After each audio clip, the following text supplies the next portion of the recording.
Okay, we're back in business here, and we just finished burnishing our edge.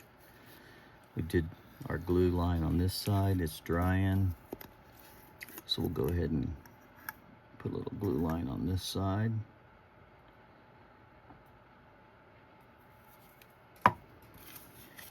And these are nice little quick projects you can do. You can do these with your kids. You can, or you can just do them yourself, you know. This could be something you could just practice on. You could just make a few of these. And then you could sell these at, you know, whatever it costs you for your leather. You know, this particular leather here is, you know, you're probably looking at, depending on what grade you buy, but anywhere from $10 to $15 a square foot. And, you know, believe it or not, there's just shy of, let's see, what is this? 5" by 3. So 5 by 3 and 5 by 3. So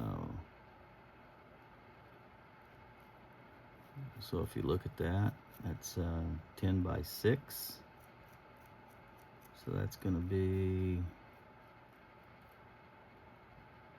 just shy, about 3/4 a square foot.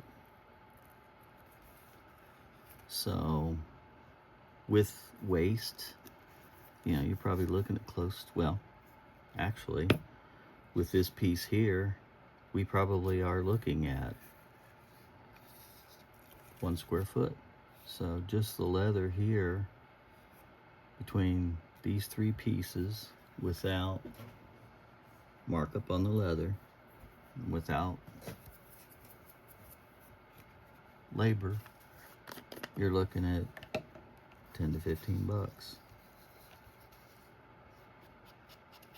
So, you know, a lot of people look at leather and they're like, dang, you're charging an awful lot of money for something like that. I mean, because, you know, typically what they tell you is, you know, you want to try to get double your markup on it.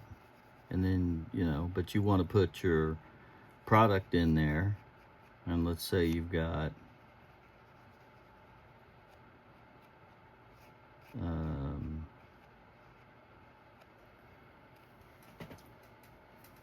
almost a square foot. Well, you will have a square foot with this, okay, of leather with scrap. So by the time you have that, let's say you've got $15 in leather, and let's say you've got an hour to make it, which, you know, if you hand stitch this, by the time you cut it, sand it, edge it like we are doing, and do everything by hand, you probably have close to an hour into it. And even if you, let's say you paid yourself $20 an hour, if you had a business going, then you're gonna have to charge more than that. But let's just say 20, you know, and you got 20 plus 15, there's 30. There's 30 bucks right there, $35 rather. And you're talking just cost. And so if you mark that up 2 times, which is typically what they tell you want to do for retail, you know, you're looking at 55 to 70 bucks for one of these little tiny wallets. That you go to some of these shows, and I've had guys walk up to me and go, that's a little high priced. You think I can get that from me for $5? And I'm like, no. I can't even buy the leather for that. So I tell you what, I'll sell it to you at the cost of leather, and I'll take my or I'll tell them, you know what, come back at the end of the show. If you're still here at the end of the show, and I still have a few of these left, you know, I'll sell them to you, no labor on it, and just my cost of the leather. And I don't do that every time, but sometimes, you know, and you're still, you know, ask them to pay 15, 20 bucks. Because, you know, I'm going to mark my leather up, because you got shipping that you have to pay for, you know. So if you ship this in with a bunch of other leather, then it may not be as expensive. If you didn't, then, you know. So, you know, I'll talk about that when I have my class on how to start your leather business, how to price your stuff, what you need to think about. So on this particular wallet, what we want to do is go ahead and line up our outside edge here, right? These, that edge, those edges I was talking to you about. And let's go ahead, we got that side. So since we got this side lined up, I go ahead and pinch that, just pinch it, so that the adhesive holds it, or the glue, whatever you want to call it. And then kind of get this side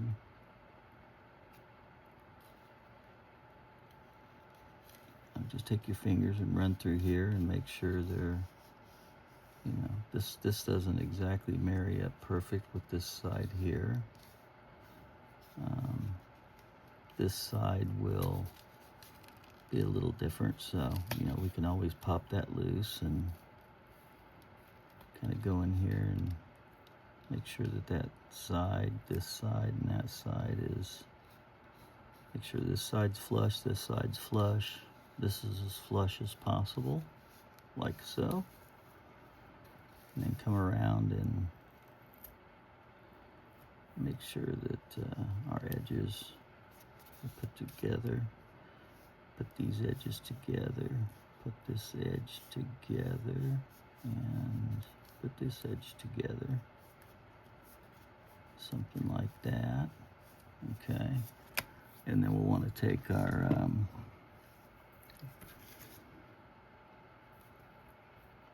masher. That's what I call it. Call it masher. It's a masher. It's a masher. Take this masher and mash it. I don't know what the high-end professional name for it is.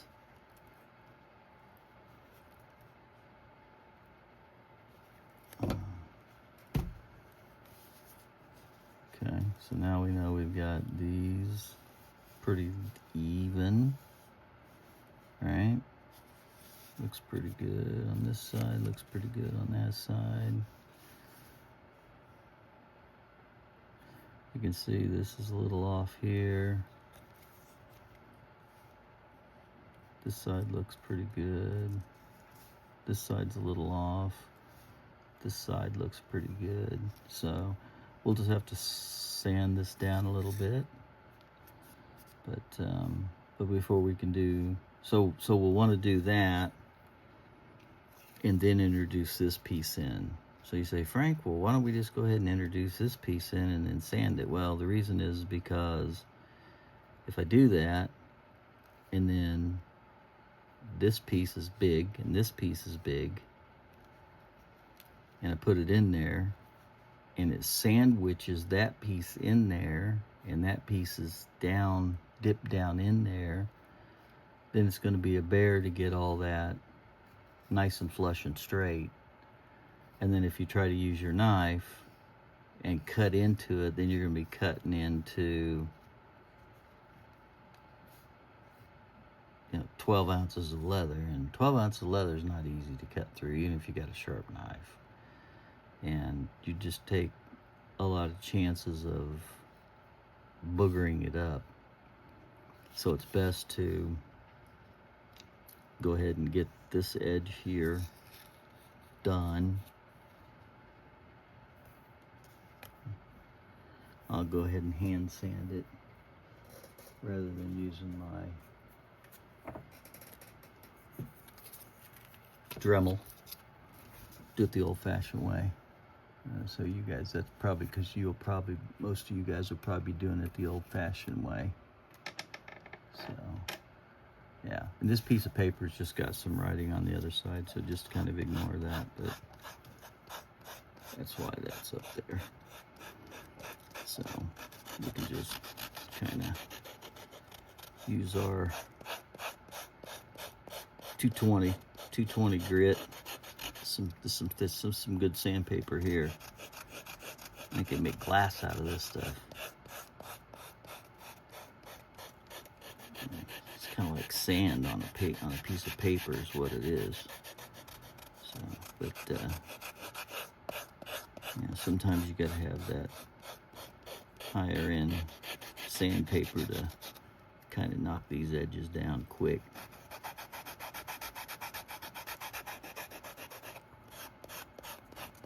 Because if you try to use 400 grit, you'll be here all day working at it. So, and so with the round corner, sometimes with this round inset, you want to kind of do this number. So as I'm doing that, I'm kind of doing this number here.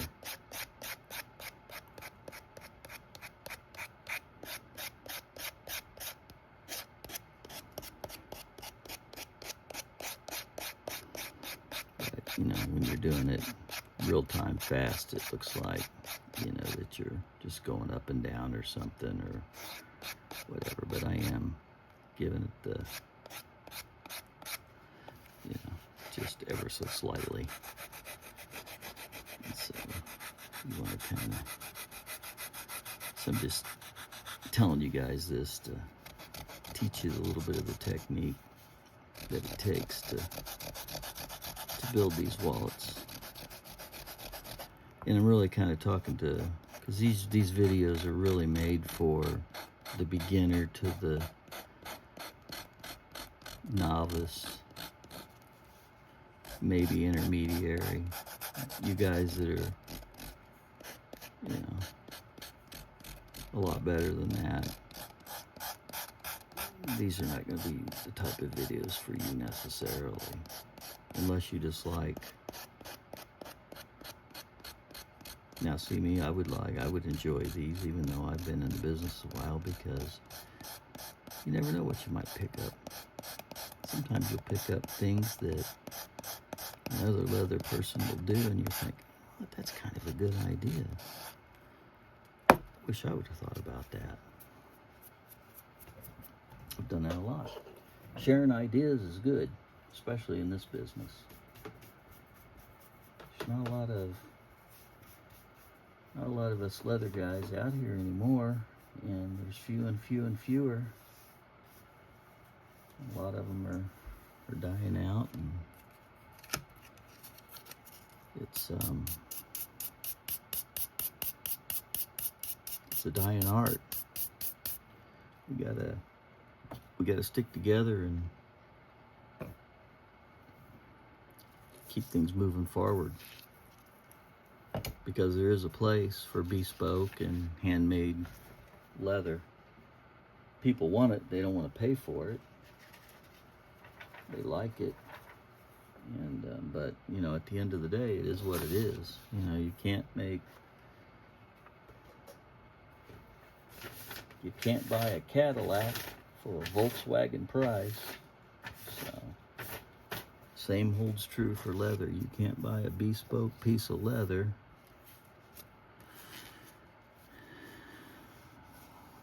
for a big box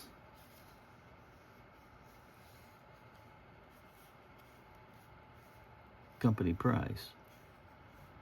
You can try, but yeah. So I've got a little hump here, and so what I'm going to do is this. I'm just going to kind of pull this in here and use my leather tool to hit that hump a little bit, heat that up. So I'm pinching these fingers together so that I don't, so I'm not putting pressure, I'm just putting pressure on that hump area. And see, I kind of pushed it down a little bit, see there? So it made that a little bit more clean So sometimes when you have that, you think, oh, I need to get the knife out and cut that. And you're thinking, or sand that. You know, we've already finished this edge, but you know, you can do that, but you just have to refinish the edge. But sometimes it doesn't need that. Sometimes you can just take your wood slicker and just go over the top of that humps and lumps, and you can just kind of hit that.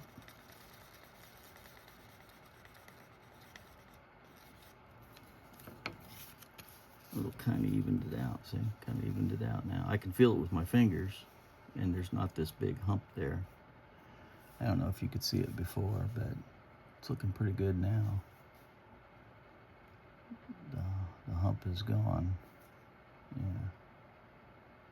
So it's a nice little trick to show people how to do, and it doesn't, you know, it just, you're just heating that up and pressing that fiber together. It'll stay in that shape. So now we can go ahead and take this piece that we're going to put on the back, and the best thing to do is, since we're going to be putting this on the back, what we want to do is we've got the availability to put on either side we want. So we can put it on this side, or we can put it on this side. But as I'm looking at these two sides, it looks like this piece of leather is a lot better cut. Looking through here, than this leather here. This leather here seems like it's real thin right in here. And yeah, that's what they call runoff. So sometimes when you cut pieces close to the edge, you'll get into what they call the runoff, because leather is not the same thickness all the way across. It isn't in the center, it's a little higher, and as it rolls off to the edge, it has what they call a runoff or a roll off. And some leathers will have a very quick and heavy degraded roll off, runoff, whatever you want to call it. And so it'll go from fairly thick to fairly thin. Well, when that happens, when you're making your pieces, you can see that when two pieces are married together. This piece is thick, this piece is running off, getting thinner as it runs out. When you put them together, you can see that in this. So it looks thicker back here than it does up here. And so sometimes you want to look to see what is your better side that may have your runoff. And in this case, you know, this piece, we have more runoff. So we will want to take this piece and we will want to use it for our external piece that we're getting ready to glue on here. And then that way it'll cover up and hide that runoff a little bit. It'll kind of sandwich it in there. You can kind of see it there. See? Where it's thick, thin, and thick. And so as you put that in there, it'll just kind of, see that? Rolls right over, seals that in, kind of sandwiches it in. And now my leather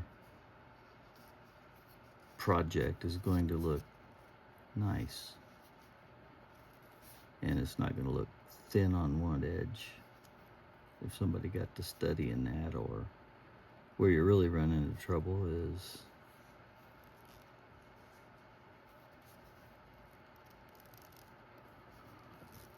after you put it together, you start having trouble with it. It'll be too thick. So once we get it and we know where we're going to do it, we want to line that up best we can.